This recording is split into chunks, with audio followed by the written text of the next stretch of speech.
We're going to bring you some breaking news out of southern Pakistan. At least 20 people have been killed in an earthquake and hundreds more have been injured. It measured 5.7 and it happened in the early hours of Thursday while people were sleeping. The worst hit area is reported to be the city of Harnai in Balochistan province. Rescue efforts are said to be more difficult because a lot of the roads are bad and cell phone coverage is poor. Kamal Hada is joining me now on the phone from Islamabad. What more do we know about what's going on there, Kamal? What we do know is that this earthquake happened in the early hours of the morning, according to local time.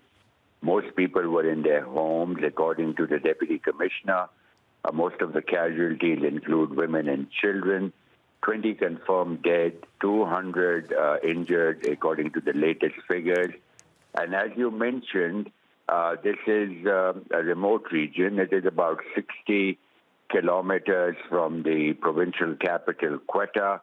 And because of the earthquake, many of the roads leading to Harnai have been blocked by landslides or rock slides, and therefore that is hampering the rescue effort. Not to mention the fact that electricity supply was cut off because of the earthquake. This was a shallow earthquake, 15-kilometer depth, and that's why there was considerable damage. It shook the provincial capital, Quetta, also forcing people out of their homes. The rescue efforts are still underway. It is first light, so the rescue effort, of course, will gather pace, but we are told that the more seriously injured have been rushed to hospitals in Quetta. You said that this was a shallow quake. As we mentioned before, it was 5.7 on the scale. How common is this kind of incidence? Balochistan is seismically active. This is also a confluence of several tectonic plates. It has seen many major earthquakes. A few years ago, we covered a major earthquake in the Awaran region, also a remote district. So earthquakes is nothing new in Balochistan. This particular area is not very heavily populated, so that would be one good sign.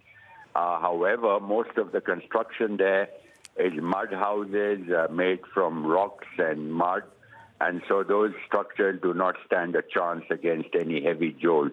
As I also mentioned, the shallow earthquakes leave more devastation because of the shock effect from the depth, which is just 15 kilometers. However, we have no reports of any major damage in the provincial capital, Quetta. This earthquake, of course, was felt over a large area, and we also hear that small aftershocks have continued after that 5.7 magnitude quake. Well, obviously, we're still in the early stages of getting the details of this, and we're going to be coming back to you as we find out more in the next few hours. But Kamal Haider from Islamabad for now, thank you very much indeed.